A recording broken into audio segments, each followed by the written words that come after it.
Walmart Hotline, what is your emergency?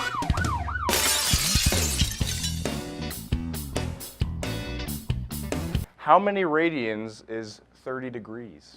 Oh, okay. I can take that, but let me, hang on one second. I'm going to pull up a Unit circle? unit circle. My How favorite. did you know? So radians, hang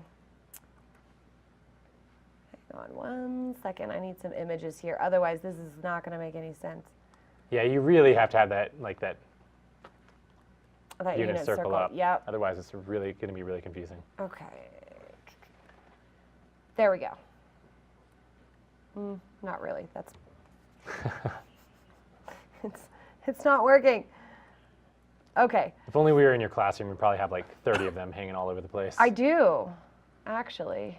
Okay, while I find this, I'm going to maybe explain verbally really quick what radians are. Radians are a different way of measuring angles. So the most common way of measuring angles is by measuring them using degrees. Radians, they're another unit of measurement, another way to measure degrees. Let me pull this up. This will.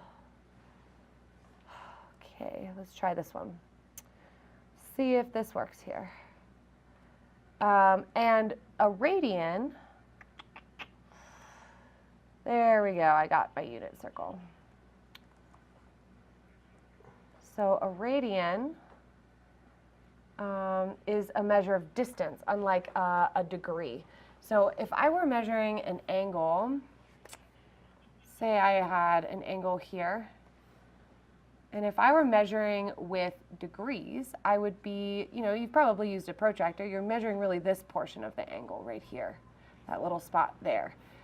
When you're measuring with using radians, what you're really actually measuring is the arc length, how long the length of the arc is between the two line segments, how long that is. Now, a radian is based off of, and we'll say right here, a radian is based off of the radius of a unit circle. Now, a unit circle, that sounds kind of complicated, and what you're looking at right here also might look complicated, but all it is a circle that has a radius of 1 unit. So it's 1 unit long, and that's actually the distance of a radian. So what I want you to picture is, picture that I have a string that is that long, that is as long as that 1 unit, that red line that I drew there.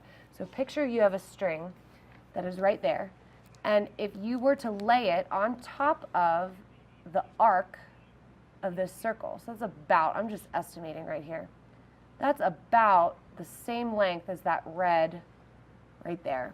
So this would be about 1 radian. In fact, it's about 57 degrees, something like that. And if I were to kind of keep doing this around my circle here, so here would be, here would be about the distance of another radian. So this would be about, and again, I'm just estimating. So here's 2 radians. And then if I keep going with that, this would be about the distance, about 3 radians right here. Now, where I'm going with this is that if we were to think about how many radians are in half of a circle, there's actually a little bit more than 3, and that number is actually a very special number in math. So if I were being really accurate here, I'm just kind of estimating, it would be 3.14 ... which is pi.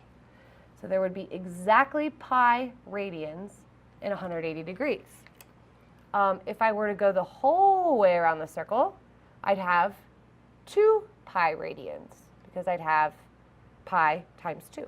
So 2 pi are in 360 degrees. So the rest of my radians are derived based on this proportional relationship.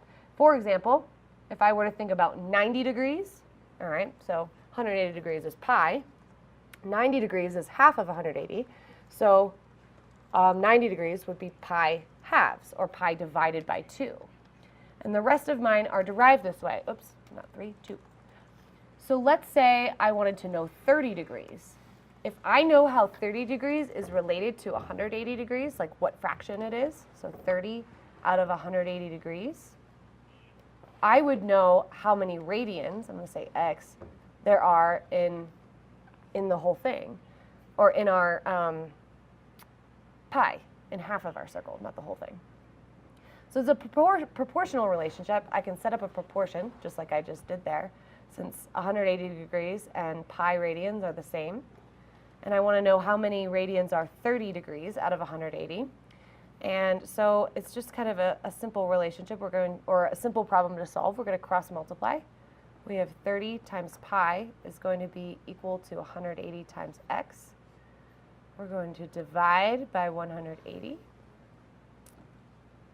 And what ends up happening if we simplify this fraction here, that's equal to 1/6. So because 30 degrees is 1/6 of 180 degrees, our radian is going to be pi divided by 6. So 30 degrees is pi 6 radians. There's our answer.